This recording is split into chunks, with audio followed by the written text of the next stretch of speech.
नमस्कार साथियों, आप लोगों का बहुत बहुत स्वागत है आपके अपने YouTube channel enjoy with RC Singh पे। तो अब तक की चर्चा में हम लोगों ने प्रश्नावली 6.2 यानी कि class 9th NCERT math book के हिसाब से हम लोगों ने प्रश्नावली 6.2 को सॉल्व करते हुए इसके सवाल नंबर 3 तक सॉल्व कर लिया था। अब इस चैप्टर में बच जाती हैं 3 सवालें, चौथी, पाँचवीं और छठवीं, जो आपकी स्क्रीन पर दिख भी रही होंगी। तो अब इन्हीं को हमें सॉल्व करना है। तो आज के सेशन में इन्हीं 3 सवालों पर चर्चा होगी, जिससे कि यह प्रश्नावली पूरी तरह से समाप्त हो जाएगी। फिर उसके बाद हम लोग प्रश्नावली 6.3 को पढ़ने के लिए जो आवश्यक सूत्र या प्रमेय होंगे उस पर वीडियो बनाएंगे, अगला वीडियो। तो उम्मीद है यहाँ तक आपको जितना पढ़ाया गया है उसमें कोई डाउट नहीं होगा। और अभी तक आप लोगों ने अगर टेलीग्राम चैनल को नहीं ज्वाइन किया है तो कर लीजिए। तो आइए फिर आज की वीडियो को स्टार्ट करते हैं। प्रश्नावली 6.2 का जो बचा हुआ जो बचे हुए सवाल हैं उनको सॉल्व किया जाए। तो अब यहाँ पे क्वेश्चन नंबर 4 में आप लोगों को दिख रहा होगा कि आकृति 6.31 यानी कि ये जो आकृति दी हुई है इसमें जो PQ रेखा है, ये वाली रेखा PQ जो है वो ST यानी कि ये वाली जो रेखा पूरी दिख रही है इसके पैरेलल है यानी कि समांतर है। और इसमें एक कोण दिया गया है PQR। ये नीचे वाला कोण 110 डिग्री है और जो एंगल RST बोले तो ये नीचे वाला एंगल 130 डिग्री है। तो हमें एंगल QRS ज्ञात करना है। एंगल QRS, ये जो बीच में एंगल बन रहा है, इसको हमें फाइंड आउट करना है। तो हिंट के लिए इसमें दिया गया है कि बिंदु R से होकर एक ST रेखा हमें खींच लेनी है। बिंदु R से होकर हमें बिंदु R से होकर ST के समांतर एक रेखा खींच लेनी है, यानी कि इसके ही समांतर एक रेखा और हम लोग यहाँ पे खींच लेंगे। उससे फिर हमारे सवाल सॉल्व करना आसान हो जाएगा। तो आइए फिर इसका चित्र पहले कॉपी पे बना लेते हैं, फिर उसके बाद देखते हैं क्या है। तो यहाँ पे चित्र में पहले हम लोग बनाते हैं। तो यहाँ पे पहले एक रेखा दी गई है जो कि PQ है, एक छोटी सी रेखा है PQ। तो इसको यहाँ पे बनाते हैं। एक रेखा ये PQ है और इसी के पैरेलल कुछ थोड़ा सा इस नीचे वाले चित्र को हम लोग पहले बना देते हैं। तो ये कुछ इस तरह से है, एक रेखा यहाँ से आई है और एक इस तरह से ये ऊपर जा रही है। तो ये है और यहाँ पे एक रेखा दी गई है ये ST, और ये जो पॉइंट्स हैं इसके हम लोग पॉइंट को भी डिनोट कर देते हैं। तो पॉइंट को यहाँ पे किस किस नाम से डिनोट किया गया है, तो अपने पास है PQ, ये वाली रेखा, ये P है पॉइंट, ये वाला पॉइंट Q है, ये वाला पॉइंट R है, ये वाला पॉइंट S है और यहाँ पे एक पॉइंट T है। तो अब हमें संकेत में कहा ही गया था कि इसके एक पैरेलल ST रेखा के पैरेलल एक रेखा हम लोग खींच लेंगे। तो यहाँ पे नीचे हम लोग ST रेखा के पैरेलल एक रेखा खुद से खींच रहे हैं। ऐसा सवाल में नहीं दिया था, वो हिंट दे रहा था। तो ये जो काम हम लोग खुद से करेंगे उसको हम लोगों को रचना वाले पार्ट में लिखना होगा कि हमने कैसी कैसी रचना की है। तो ये हो जाता है अपना, ये हो सकता है काम लगे तो इसको भी समझाने में, तो ये भी हम लोग इसको थोड़ा सा बढ़ा देते हैं। तो ये अब लगने लगी होगी कि इसके पैरेलल है और इस वाली रेखा को इस तरफ बढ़ा देते हैं।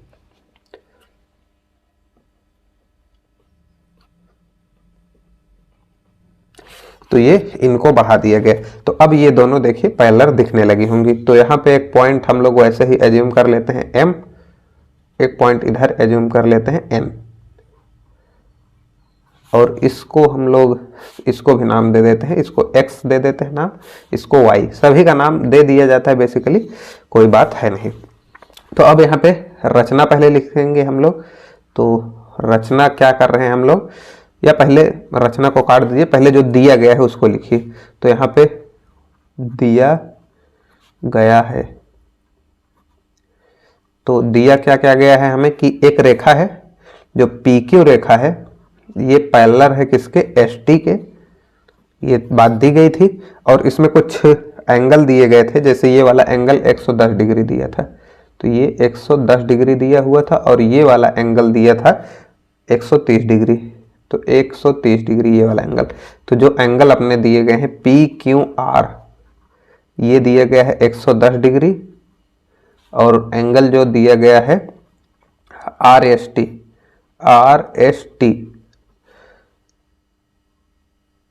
ये भी अपना दिया गया है 130 डिग्री।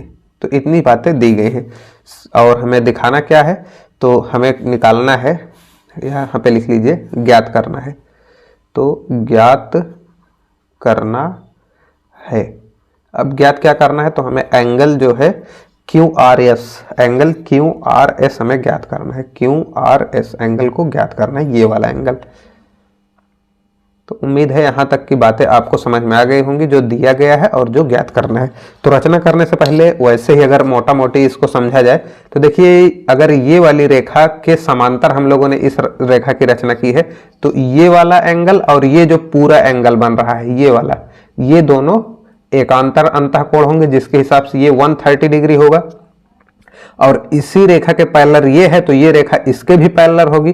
तो ये जो कोण बच जा रहा है, ये वाला कोण, तो ये जो इतना पूरा कोण है ये 110 डिग्री होगा। तो ये पूरा 110 डिग्री हो गया। पूरा कितना था, तो यहां से ये 130 डिग्री था, पूरा होना चाहिए कितना, 180। तो अब ये बीच का बच कितना रहा है, तो इधर से इधर तक 110 हो जाता है, इधर से इधर तक 130 हो जाता है। तो अगर हम लोग इस एंगल को देखें तो देखिए, ये वाला पूरा एंगल 110 डिग्री होना चाहिए। ये वाला, ये पूरा कितना होना चाहिए, इसकी वैल्यू जो है वो 110 डिग्री होनी चाहिए। और ये पूरा जो एंगल है इसकी 130 डिग्री होनी चाहिए। तो अगर ये जब 110 डिग्री हो गया तो ये कितना होना चाहिए था, तो ये इतना एंगल जो जितना बचा हुआ है, इसको दूसरे कलर की पेन से लिखते हैं। तो ये पूरा एंगल कितना होना चाहिए, टोटल 180 होता, ये इधर 10 हो गया, तो ये इतना बचता 70 डिग्री। अब ये जब 70 डिग्री हो गया और ये इतना एंगल 110 डिग्री है, ये बात हो गई। अब उसके बाद ये पूरा 130 है और लेना कितना था, हमें लेना था अपना 180, तो बच जाता है 50 डिग्री। तो ये इतना एंगल जो बचा हुआ है ये हो जाता है 50 डिग्री का। ये हो गया 50 डिग्री। तो यहां से 50 डिग्री और ये 70 डिग्री मिलाकर कितने हो गए, 120 डिग्री। बच कितना रहा है, 60 डिग्री। तो यही हो जाता है एंगल 60 डिग्री। तो यही वाला एंगल ज्ञात करने के लिए कहा गया था। तो ये तो हो जाता है एक ओरल यानी कि मुंह जबानी तरीका। अब इसी तरीके से हम लोग इसी तरीके को सिंपली लिख देना है। तो यहाँ पे हमने कुछ रचनाएं की हैं, तो यहाँ पे रचना लिख देते हैं हम लोग कि हम लोगों ने रचना की है। देखिए, इस रचना की कोई आवश्यकता है नहीं, आप लोग इसको यहाँ से समझ सकते हैं। वैसे भी बस इसको ये दिखाने के लिए कि ताकि दोनों रेखाएं लगे कि समांतर है, इसलिए हमने इसको कर दिया था। बाकी इसकी आवश्यकता है नहीं, ये पॉइंट M है। आप लोग भी चाहें तो ऐसा कर सकते हैं। तो रचना में हम लोग सीधा सिंपली क्या करते हैं कि ST के समांतर एक रेखा XY खींचा जो R बिंदु से होकर जाती है, खींचा जो बिंदु R से होकर जाती है।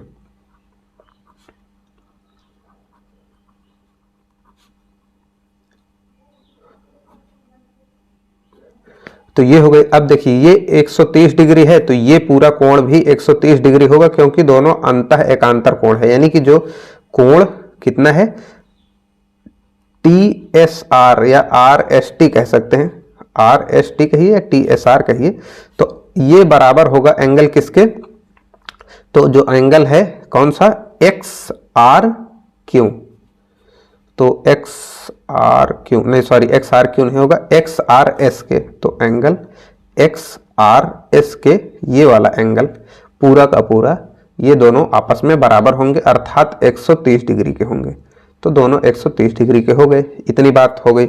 अब उसके बाद यहां से देखिए तो PQR एंगल 110 डिग्री है। एंगल PQ, यहाँ पे शायद नीचे नहीं दिख रहा होगा, एंगल PQR। तो ये वाला एंगल PQR, ये पूरा एंगल 110 डिग्री है। तो अब इसी के बराबर ये वाला एंगल होगा, क्योंकि एक तिर्यक रेखा दो समांतर रेखाओं को कट कर रही है, एकांतर अंतःकोण बराबर होने चाहिए। तो यहां से यहां भी आप चाहें तो लिख सकते हैं कि एकांतर अंतःकोण के हिसाब से ये बराबर हुए हैं, अभी लिख देते हैं। तो ये 110 डिग्री, तो ये वाला पूरा एंगल भी 110 डिग्री होना चाहिए। यानी कि कौन सा एंगल, तो जो एंगल QRY है ये वाला भी 110 डिग्री होना चाहिए। तो इसी बात को लिखते हैं कि एंगल QRY भी बराबर होने चाहिए दोनों, तो और कितने होने चाहिए, 110 डिग्री। दोनों किस वजह से होने चाहिए, तो एकांतर अंतःकोण है, एकांतर अंतः, बस आप समझ लीजिएगा कोण है। यहाँ भी वही सेम कंडीशन है, इसी वजह से इनको हम लोग बराबर कह रहे हैं। तो अब देखिए, अगर ये सारे के सारे एंगल बराबर हैं, तो अब इनमें देखिए कुछ जोड़ घटाव होगा। तो देखिए ये वाला जो पूरा एंगल बन रहा है, ये पूरा एंगल जो बन रहा है, अगर इनको हम लोग नाम दे दें सभी एंगल को, तो कुछ इस तरह से नाम देते हैं हम लोग यहाँ पे। तो अगर हम लोग थोड़ी देर के लिए ये जो तीनों एंगल बन रहे हैं इसको यहाँ पे बनाते हैं, तो ये कुछ एंगल इस तरह से बन रहे हैं। यहाँ पे आपको समझाने के लिए हम लोग एंगल यहाँ पे बना रहे हैं। तो इस वाले एंगल को नाम देते हैं कुछ, इस वाले को कुछ नाम देते हैं और इस वाले को कुछ नाम दे देते हैं। इसी चीज को जूम करके यहाँ लिख दिया गया है। तो इस तरफ पॉइंट क्यू था, क्यू यहाँ पे है, और इस तरफ पॉइंट एस था, एस यहाँ पे है, आर यहाँ पे है और एक्स यहाँ पे है, वाई यहाँ पे है। तो इसको हम लोग एंगल ए नाम देते हैं, इसको बी नाम देते हैं, इसको सी नाम दे देते हैं, तो दिखाने में थोड़ा आसानी होगी। तो अब देखिए ए और बी और सी तीनों का अगर हम लोग योग करें तो angle A plus angle B plus angle C, अगर इन तीनों का योग करें तो 180 डिग्री आना चाहिए। आना चाहिए कि नहीं? इस वाले का एंगल ए बी सी तीनों का योग करें, यानी कि इस पूरे एंगल का मान 180 डिग्री आना चाहिए था, आ रहा है। उसी को हम लोगों ने दिखाया यहाँ पे कि तीनों जो है कि एक ही रेखा पे स्थित पूरा रैखिक युग्म बना रहे हैं। तो ये दो मतलब कि एक सरल रेखा पर कोण बन रहा है, तो ये 180 डिग्री होगा। अब उसमें से कुछ चीजें देखिए, जैसे कि ये वाला एंगल है, तो ये जो मतलब 110 डिग्री बन रहा है वो बेसिकली क्या है, ये इतना एंगल है पूरा 110 डिग्री का बन रहा था, इसके ही एक अंतर वाला, तो यही है अंत है का अंतर। तो बेसिकली ये था क्या, बी और सी का योग, यानी कि बी और सी के योग को हम लोग 110 डिग्री दिखा सकते हैं, बी प्लस सी, यानी कि जो एंगल बी है और एंगल सी है वो 110 डिग्री है। ठीक, इतनी बात क्लियर। तो ये हमें दिया गया है। तो अब इसी को इसमें हम लोग जब रखेंगे तो जो एंगल ए निकल कर आता है वो कितना आया, तो 180 में जब हम लोग 110 माइनस कर देंगे तो कितना बचता है, तो यहां से बच जाता है 70 डिग्री। तो जो एंगल ए निकल कर आया अपना, ये 70 डिग्री निकल कर आया, ये 70 डिग्री निकल कर आया। अब उसके बाद देखिए यहाँ पे ये 130 डिग्री है, तो ये वाला पूरा एंगल 130 डिग्री होगा।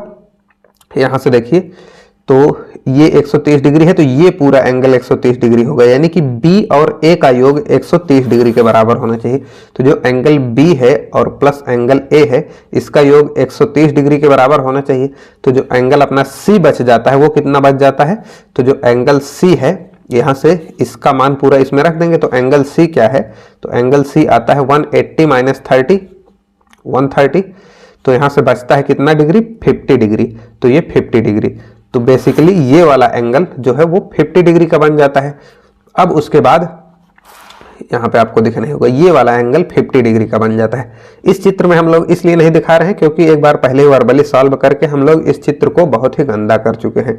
तो इसी चीज को यहाँ पे जूम करके एक तरह से लिख दिया गया है। तो वहां पे आप लोग इसको, अगर आप लोग पहले ऐसा ना वर्बली तो करेंगे नहीं, तो इसी पॉइंट को यहाँ पे दिखा देंगे और रचना में आप लोग ऐसा कह देंगे कि जो एंगल एक्स आर क्यू है उसको हम लोग ए मान रहे हैं, जो एंगल क्यू आर एस है उसको हम लोग बी मान रहे हैं, जो एंगल एस आर वाई है उसको हम लोग एंगल सी मान रहे हैं। तो इसको आप लोग लिख लीजिएगा। तो ये हो जाता है 50 डिग्री। अब बात करते हैं इस पे। तो देखिए एंगल सी पता चल गया, एंगल अपना ए पता चल गया, यहां से एंगल ए, तो इनको सभी को एक ब्रैकेट में बंद कर देते हैं। तो जो एंगल सी था ये भी 150 डिग्री, 50 डिग्री आ गया। अब इन दोनों मतलब सभी का योगफल कितना होना चाहिए, 180 होना चाहिए। तो 70 और 50, ये जो एंगल यहां से एंगल ए और सी को अगर हम लोग जोड़ें तो कितना आ जा रहा है, 50 प्लस 130, कितना आ रहा था, 70, 50 प्लस 70, तो ये हो जाता है 120 डिग्री। तो अब अगर इसी समीकरण को उठाकर, इसको आप लोग समीकरण 1 नाम दे दीजिएगा, तो इसको उठाकर अगर हम लोग समीकरण 1 में रख दें तो अपना जो एंगल बी बच जाता है वो कितना बच जाता है, तो यहां से ये बच जाता है 60 डिग्री। तो ये हो जाता है 60 डिग्री। और यही जो एंगल बी है इसी को तो कहा गया था एंगल क्यू आर एस। तो बस यही ज्ञात करना था, जो कि ज्ञात हो चुका है, जिसकी वैल्यू आई है 60 डिग्री। ये दिखाना हो नीचे तो देख लीजिए, ये 60 डिग्री आई। तो उम्मीद है इसी के साथ कि ये क्वेश्चन आपको समझ में आया होगा। थोड़ा चित्र जटिल था तो इसको यहाँ पे एक बार वर्बली करके दिखाया गया था। अगर क्वेश्चन पूरा बोर्ड में ना आए, कहीं और जगह किसी अदर कंपटीशन वगैरह में है तो आप लोग इसको ऐसे ही सॉल्व कर लीजिएगा। अदरवाइज अगर बोर्ड में आता है पूरा लिखने के लिए, बहुविकल्पी में आएगा तब भी आप लोग इसको ऐसे ही वर्बली सॉल्व कीजिएगा। अगर पूरा लिखित आता है सिद्ध करने के लिए तभी आप लोग इतना पूरा लिखिएगा। इसमें ज़्यादातर लिखने में ही समय जाता है, इसीलिए थोड़ा वीडियो लंबी हो जाती है और ज़्यादा सवालें हो नहीं पाती हैं, और फिर अगर लिखा ना जाए तो कोई मतलब नहीं है। तो चलिए फिर अब बात करते हैं क्वेश्चन नंबर 2 पे। तो चलिए फिर आप बात करते हैं क्वेश्चन नंबर 5 पे। तो अब आप लोगों की स्क्रीन पे क्वेश्चन नंबर 5 दिख रहा होगा, तो हम इसको देखते हैं क्या लिखा है इसमें। तो आकृति 6.32 यानी कि ये वाली जो आकृति है, इसमें यदि ए बी पैरेलल है सी डी की, ए बी जो है रेखा वो सी डी रेखा के पैरेलल है, और जो एंगल ए पी क्यू है यानी कि ये वाला एंगल ए पी और क्यू, ये वाला एंगल 50 डिग्री दिया हुआ है, और जो एंगल पी आर डी है यानी कि ये वाला एंगल ये 127 डिग्री दिया है। और यहाँ पे ये इस एंगल को एक्स मानते हुए इस एंगल को वाई मानते हुए हमें एक्स और वाई की वैल्यू निकालनी है, डिग्री कितने डिग्री का एंगल ये दोनों होंगे। तो आइए पहले कॉपी पे इस चित्र को बना लिया जाए, फिर उसके बाद इस सवाल को सॉल्व किया जाए। तो यहाँ पे चित्र में पहले 2 समांतर रेखाएं दी गई हैं, तो पहले उनको खींचते हैं। एक समांतर रेखा ये हो गई और एक समांतर रेखा यहाँ पे है, ये है, और इसके जो एक तिर्यक रेखा इसको कट कर रही है वो यहाँ पे ऊपर कुछ इस तरह से है। तिर्यक रेखा क्या कट कर रही है, यहाँ पे एक अंदर एक त्रिभुज बन रहा है। तो दिखने में तो ये त्रिभुज बन रहा है, लेकिन आप ये कह सकते हैं कि इन रेखाओं को 2 तिर्यक रेखाएं कट कर रहे हैं। तो ये दोनों इस तरह से हैं और इनके नाम दे देते हैं अगर हम लोग। तो ये रेखा एक है, जो यहाँ पे पॉइंट कौन सा है, ए बी है, ए है, और ये पॉइंट बी है, पूरी रेखा ए बी है। और इसी तरह यहाँ पे एक पॉइंट है, यहाँ पे एक पॉइंट जिसका नाम है सी डी। तो ये हो गया सी डी। यहाँ पे इस पॉइंट को पी नाम दिया गया है, इस पॉइंट को क्यू नाम दिया गया है, और ये जो साइड वाला पॉइंट है इसको नाम दे दिया गया है आर। ये वाला एंगल इसमें दिया है 50 डिग्री, और इस एंगल की वैल्यू दी गई है कितनी, तो इस एंगल की वैल्यू दी गई है 127 डिग्री। तो 127 यानी कि ये 127 डिग्री है। तो अब देखिए कुछ किताबों में इसका सॉल्यूशन हमने देखा है, उन्होंने ऐसा कहा है कि जो अपना एंगल इसमें ज्ञात करने के लिए कह रहा था, ये एंगल x था और ये एंगल y था, ये एंगल y था। तो कुछ किताबों में ऐसा कह रहा था कि x + y बराबर हम 127 डिग्री दिखा सकते हैं, इसलिए क्योंकि ये एक ट्राइंगल बन रहा है और त्रिभुज के बाहर बनने वाला कोण यानी कि जो त्रिभुज का बाह्य कोण होता है वो उसके दोनों दूरस्थ है, यानी कि जहां पे ये बन रहा है इसके निकट वाले कोण को छोड़कर जो बाकी के दोनों दूरस्थ अंतः कोण हैं उनके योग के बराबर होता है।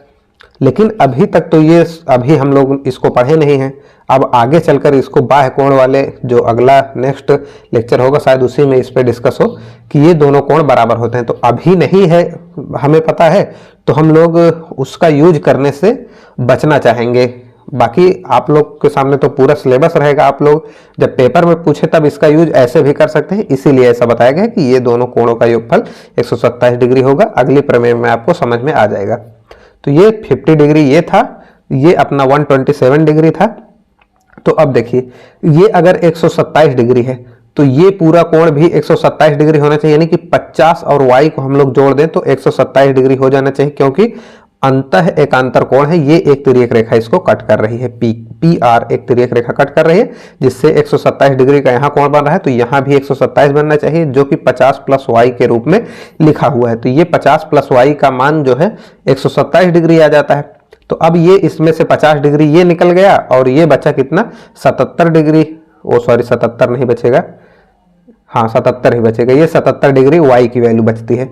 अब उसके बाद ये 50 डिग्री बन रहा है, एक अंतः कोण है, तो इसी के बराबर ये वाला भी अंतः कोण होगा। तो ये तो हम लोग उसका यूज ना करते हुए ये एक 50 डिग्री का बना और यहाँ पे y की वैल्यू जो निकल कर आई वो 77 डिग्री आई। तो आइए अब इसी बात को सॉल्व करके लिख दिया जाए। तो पहले यहाँ पे लिखते हैं दिया क्या गया है। तो दिया गया है कि दोनों रेखाएं पैरेलल हैं, यानी कि ए बी जो रेखा है ये पैरेलल है सी डी के, और ये सब कट कर रही हैं। इसको लिख सकते हैं आप लोग चाहें तो कि पी क्यू रेखा एक प्रतिच्छेद कर रही है और पी आर रेखा, तो मतलब बेसिकली इतना ही दिया हुआ है। और जो दिया हुआ एंगल जो दिया है तो ए पी क्यों दिया हुआ है, ए पी क्यों की वैल्यू जो दी गई है वो 50 डिग्री दी गई है, और दूसरा एंगल जो है अपना ये पी आर डी ये वाले एंगल की वैल्यू 127 डिग्री दी गई है। तो ये इतनी चीजें दी गई हैं। तो अब हम लोग जब हल करना प्रारंभ करते हैं, इसमें कोई रचना की नहीं गई है। तो अब देखिए यहाँ पे अगर हम लोग इस दोनों एंगल को जोड़ें, यानी कि ये जो एंगल ए है ए पी क्यू और plus angle Q P R, angle Q P R को अगर हम लोग जोड़े तो ये आना चाहिए एंगल पी आर डी के बराबर, एंगल पी आर डी के बराबर। अब देखिए इन सभी की वैल्यू रखते हैं हम यहाँ। तो ए पी क्यू की वैल्यू कितनी है, ए पी क्यू की वैल्यू है 50 डिग्री, तो 50 डिग्री रखा गया। क्यू आर पी यानी कि क्यू पी आर, तो ये जो क्यू पी आर एंगल है इसकी वैल्यू y डिग्री है, तो यहाँ पे y दिया है, डिग्री नहीं दिया है। उसके बाद यहाँ पे एंगल पी आर डी, जो एंगल पी आर डी बन रहा था वो 127 डिग्री, तो 127 डिग्री ये बन रहा था। इस तरफ 50 प्लस में है, उस तरफ जाएगा माइनस हो जाएगा, तो y में जब ये घटेगा y बराबर 77 डिग्री आया, तो एक वैल्यू तो ये निकल कर आ गई। ऐसा क्यों हुआ, तो एकांतर अंतःकोण है, ये दोनों का योग और ये यानी कि ये पूरा कोण और ये पूरा कोण एकांतर अंतःकोण बना रहे हैं। या आप लोग यहाँ पे एक स्टेप चाहे तो और लिख सकते हैं कि ए पी आर जो एंगल है, जो एंगल ए पी आर है, ये वाला एंगल बेसिकली बराबर है किसके, एंगल पी आर डी के।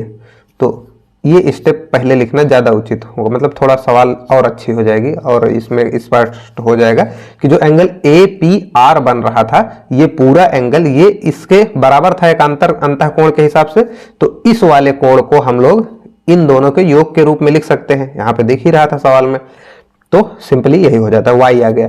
जो अब ये जो y आ गया यानी कि अब यहाँ से जो एंगल x है यानी कि एंगल पी क्यू आर है, एंगल पी क्यू आर है, ये होगा एंगल किसके बराबर, तो एंगल ए पी क्यू के। क्यों, ये एक तिर्यक रेखा दिख रही है, यहाँ पे एक अंतःकोण एकांतर अंतःकोण इसका युग्म है, दोनों का एकांतर अंतःकोणों के ये दोनों युग्म है, तो इसलिए दोनों बराबर होंगे। तो ये दोनों बराबर होंगे क्योंकि ये भी एकांतर अंतःकोण है, तो यहाँ पे आप लोग यही सेम चीज उतार लीजिएगा। तो ये एकांतर अंतःकोण है। अब उसके बाद पी क्यू आर की वैल्यू देखिए कुछ दी गई है, तो यहाँ पे क्या था, पी क्यू आर की वैल्यू x दी गई है, तो x यहाँ पे लिख देंगे हम लोग पी क्यू आर की वैल्यू x, और ए पी क्यू की वैल्यू कितनी दी हुई है, तो ए पी और क्यू की वैल्यू दी गई है 50 डिग्री, तो इसको हम लोग 50 डिग्री लिख देते हैं। इसी के साथ हमारे सवाल सॉल्व हो जाती है। तो x और y की वैल्यू निकालने के लिए हमें कहा गया था, और x और y की वैल्यू अब आप लोगों के सामने निकल चुकी है। तो उम्मीद करते हैं ये क्वेश्चन आपको अच्छे से समझ में आ गया होगा। इस क्वेश्चन में इतना ही हमें दिखाना था, तो उम्मीद है कोई डाउट नहीं रह गया होगा। अगर कोई डाउट हो तो आप कमेंट करिएगा, उसको बताया जाएगा। तो आइए बढ़ते हैं प्रश्न नंबर 6 पे। तो अब यहाँ क्वेश्चन नंबर 6 को जब गौर से हम लोग देखते हैं तो इसमें कह रहा है कि जो आकृति 6.33 है, इसमें एक रेखा दी गई है पी क्यू, यानी कि ये वाली रेखा एक पी क्यू दी है, और एक मतलब दर्पण बेसिकली आप इसको कह सकते हैं रेखा ना मानते हुए। तो आर्यस एक नीचे दर्पण लगा हुआ है जो एक दूसरे के समांतर रखे हैं, यानी कि ये समांतर रेखाओं के जैसे ही व्यवहार करेंगे।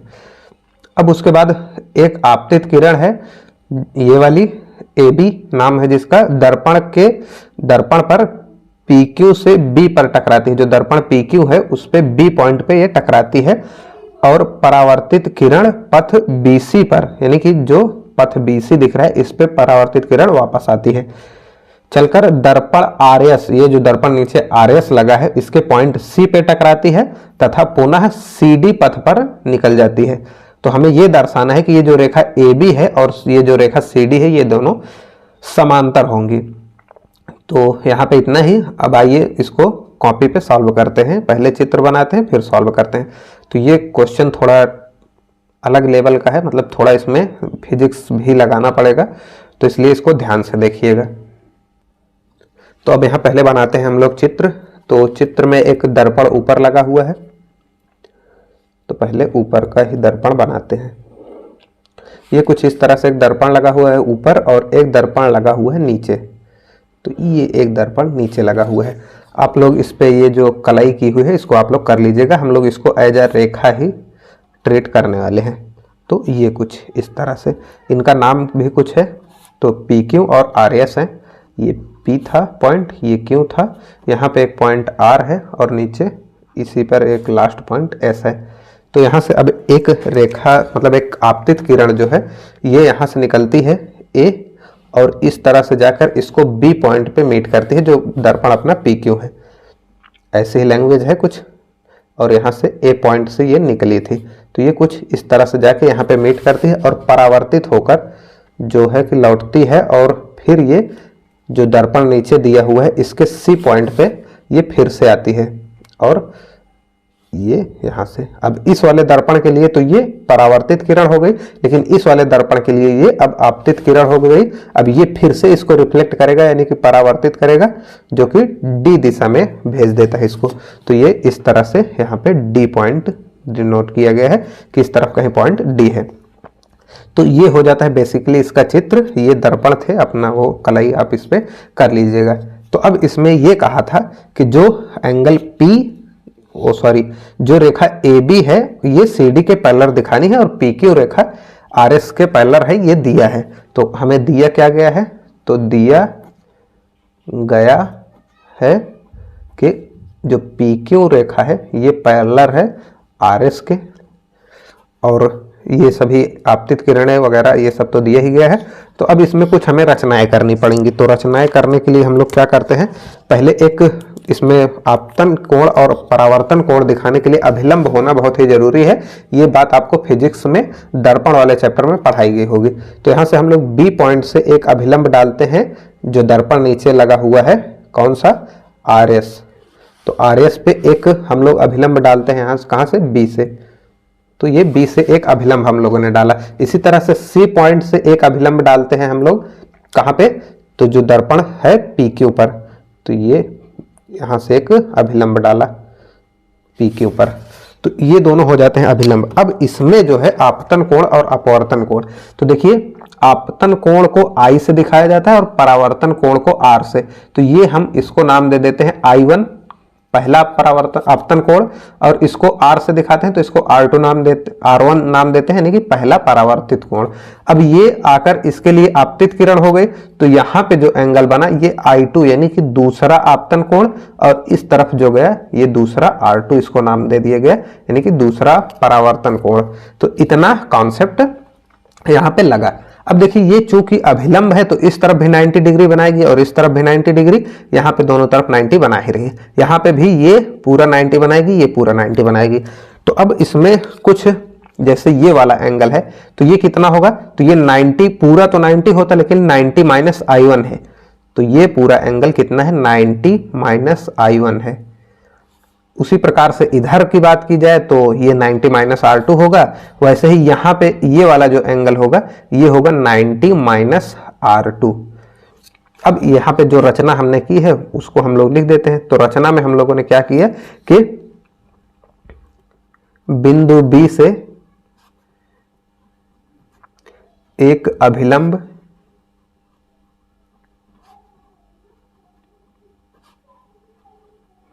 दर्पण RS पे तथा बिंदु C से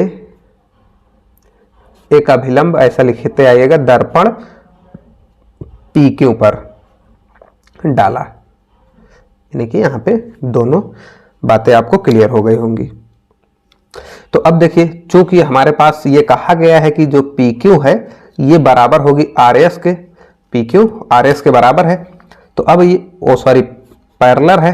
तो अब ये जो एंगल बन रहा है इसके इस तरफ वाला एंगल, यानी कि ये एक तिर्यक रेखा कट कर रही है इसको अगर हम लोग थोड़ा सा बढ़ा दें तो आपको ये स्पष्ट दिखने लगेगा कि एक ये तिर्यक रेखा की तरह यह काम कर रही है, ये वाली किरण बीच वाली।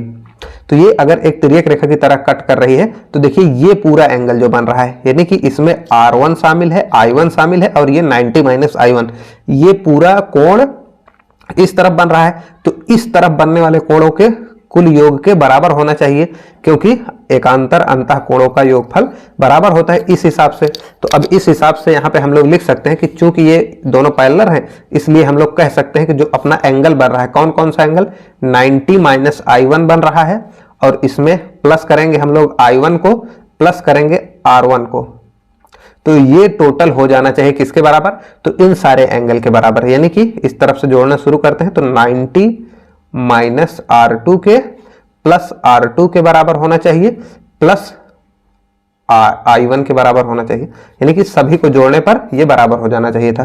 तो अब देखिए यहाँ पे I1 माइनस में है, यहाँ I1 प्लस में है, तो ये I है, तो ये दोनों कट गए। इस तरफ R2 माइनस में है, R2 प्लस में है, ये दोनों कट गए। तो देखिए अब 90 भी कट गया, 90 था, एक दूसरे और दोनों थे, तो ये भी कट गए। तो यहां से क्या निकल कर आया कि I1 जो है वो, सॉरी यहाँ पे R1 जो है वो I2 के बराबर है, I2 के बराबर है, I1 जो है वो I2 के बराबर है। और हमें फिजिक्स में बताया गया है कि जो यहाँ पे आप लोग लिख लीजिएगा कि I1 जो है वो R1 के बराबर होगी तथा R2 जो है वो I2 के बराबर होगा। ऐसा फिजिक्स में होता है क्योंकि आपतन कोण परावर्तन कोण के बराबर होता है। आप लोग चाहे तो इसको लिख लीजिएगा, ये फिजिक्स का पार्ट है कि आपतन कोण परावर्तन कोण दोनों बराबर होते हैं समतल दर्पण के केस में, और ये दोनों समतल दर्पण ही है। तो अब यहां से देखिए, तो अगर देखा जाए तो R1 जो है वो R2 के बराबर भी हो सकता है, क्योंकि I2 जो है वो R2 के बराबर है। तो इसको अगर रिप्लेस करें हम लोग तो R1 जो है वो R2 के बराबर हो सकता है, और I1 जो है वो I2 के बराबर, सॉरी यहाँ पे I1 जो है वो I2 के बराबर हो सकता है। तो ये दो पॉइंट अपने निकल कर आ गए, ये दोनों पॉइंट काम के हैं। अब देखिए यहाँ पे अगर ये दोनों रेखाएं पैरेलल हमें दिखाना है तो इनके एकांतर अंतः कोण जो हैं उनको हमको बराबर दिखा देना चाहिए। तो अब इसके देखिए, तो एक तरफ ये कौन सा बन रहा है, I2 और R2, तो हम लोग यहाँ पे दिखाते हैं कि जो एंगल I1 है, अगर इसमें हम लोग एंगल R1 को जोड़ दें, यानी कि ये वाला एंगल, तो क्या ये बराबर आ रहा है किस वाले एंगल के, तो I2 प्लस R2 के। तो I2 प्लस R2 के क्या ये बराबर आ रहा है। तो अब इसको अगर ऐसा आ जाता है तो हम लोग कह देंगे कि हाँ दोनों मतलब पैरेलल हैं। तो अब देखिए यहाँ पे R1 को हम लोग R2 से रिप्लेस कर सकते हैं, या R2 को R1 से रिप्लेस कर सकते हैं। तो हम लोग इधर का ऐसा ही रखते हैं, इस तरफ वाला ऐसा रखते हैं, मतलब बदलते हैं। तो यहाँ पे I1 है प्लस R1 है, इस तरफ I2 को हम लोग I1 से रिप्लेस कर सकते हैं, यानी कि I1 से रिप्लेस कर लिया, और यहाँ पे R1 जो R2 है इसको R1 से रिप्लेस कर दिया। तो ये देखिए दोनों बराबर आ रहे हैं, यानी कि दोनों एंगल बराबर हैं। ये दोनों कौन से हैं, तो ये दोनों जो रेखा AB है तथा रेखा जो CD है से बने, मतलब रेखा पर तिर्यक रेखा जो कौन सी है, BC, यानी कि ये वाली रेखा BC के काटने से बने एकांतर अंतः कोण है, बने एकांतर अंतः कोण है, और जो कि दोनों बराबर यहां से हो चुका है। तो यहां पे आप ऐसा लिख दीजिए जो बराबर है। तो अतः हम यहां कह सकते हैं, अतः रेखा जो AB है वो पैरेलल होगी CD के। तो उम्मीद है ये बात आप लोगों को समझ में आई होगी। तो ये सवाल थोड़ा डिफिकल्ट थी, तो एक बार इसको हम लोग मोटा मोटी फिर से देख लेते हैं। तो यहाँ पे दो रेखाएं ऐसी थी, यहाँ पे एक AB ऐसी जा रही थी, और यही जो परावर्तित किरण थी इस दर्पण के लिए आपतित किरण का काम कर रही थी, और ये परावर्तित किरण ये वाली थी। तो अब यहाँ पे हम लोगों ने परपेंडिकुलर डाला रचना करके, क्योंकि आपतन कोण यही होता है जो अभिलंब के साथ आपतित किरण बनाए, और परावर्तन कोण क्या होता है, जो अभिलंब के साथ परावर्तित किरण बनाए। तो अभिलंब होना तो जरूरी था, तभी आपतन कोण और परावर्तन कोण निकलते। तो इसको हम लोग पहला आपतन कोण यानी कि I1 नाम देते हैं, इसको दूसरा पहला परावर्तन कोण R2 नाम देते हैं। उसी तरह यहाँ पे अब ये किरण से I1 बन रहा है, यानी कि I2 बन रहा है, जो दूसरा आपतन कोण है, और R2 जो कि दूसरा परावर्तन कोण है। अब इसमें दिया गया था कि PQ RS दोनों पैरेलल हैं, तो हम ये जो पूरा एंगल बन रहा था ये एकांतर अंतःकोण था और ये पूरे एंगल जो बन रहे थे ये एकांतर अंतःकोण थे। ये पूरा 90 डिग्री होना चाहिए था, जिसमें से R2 कम था 90 डिग्री में, तो ये वाला बचा कोण 90 माइनस R2 था। उसी प्रकार यहाँ पे ये पूरा 90 होना चाहिए, लेकिन उसमें से ये वाला कोण इतना I1 था, तो ये बचा हुआ कोण 90 माइनस I1 था। तो अगर सभी को जोड़ा जाए तो दोनों बराबर आने चाहिए थे, तो यही यहाँ पे किया गया है कि दोनों को जोड़ने पर जो पूरे एंगल इधर के थे जोड़ा गया और यहाँ के जोड़कर दोनों बराबर दिखाए गए, क्योंकि एकांतर अंतःकोण ये दोनों हैं। तो वहां से आ जाता है अपना कि R1 जो है वो I2 के बराबर होता है। अब फिजिक्स का रूल कहता है कि आपतन कोण और परावर्तन कोण आपस में बराबर होते हैं, यानी कि I2 R1 के बराबर है, I2 R2 के बराबर है, I1 R1 के बराबर है। तो वही बात यहाँ पे लिख दी गई है। ये फिजिक्स के नियम के अनुसार होता है कि जो आपतन कोण है, आपतन कोण वो बराबर होता है परावर्तन कोण के, परावर्तन कोण के। आपतन कोण परावर्तन कोण के बराबर होता है, इसीलिए यहां पे ऐसा दिखाया गया है। तो उम्मीद है यहां तक की बात, ये नहीं दिखाया गया, ये दिखाया गया चीज है। तो अब इसके हिसाब से हम लोग रिप्लेस कर सकते हैं। I1 को R1 से रिप्लेस कर सकते हैं, R2 को I2 से रिप्लेस कर सकते हैं। तो इस तरह से यहाँ पे ये रिप्लेस हो जाते हैं। तो जब रिप्लेस होता है तो R1 R2 के बराबर आता है, I2 I1 के बराबर आता है। तो उसके बाद अब इसी को अप्लाई करते हुए हम लोग, तो यहां से हम लोग अगर मतलब अब ये अगर दोनों रेखाएं पर मतलब पैरेलल हो, समांतर हो, तो इन दोनों को बराबर आना चाहिए। अगर हम इन दोनों अंतःकोणों को का जो युग्म है इनको अगर बराबर दिखा दें तो हम कह सकते हैं कि ABCD के पैरेलल है। तो ये दोनों का युग्म इन दोनों के युग्म दिखाने के लिए बराबर यहाँ पे ऐसा किया गया, और जब इसको रिप्लेस किया गया तो ये बात सच निकली कि दोनों बराबर थे। तो हम लोग इसलिए, क्योंकि ये एकांतर अंतःकोण बराबर है एक युग्म, तो हम लोग कह सकते हैं कि AB पैरेलल होगी CD के। तो इस तरह से ये प्रश्नावली 6.2 समाप्त हो जाती है। इसमें 6 प्रश्न थे, 6 वो सॉल्व हो चुके हैं। तो उम्मीद करते हैं आपको वीडियो अच्छा लगा होगा। अगर सेशन अच्छा लगा हो तो वीडियो को लाइक कर दीजिए, चैनल को सब्सक्राइब करके बेल आइकन को प्रेस कर लीजिए, जिससे कि जब भी नई वीडियो डाली जाए तो उसका नोटिफिकेशन आपके पास पहुंच जाए। तो मिलते हैं नेक्स्ट वीडियो में, तब तक के लिए जय हिंद।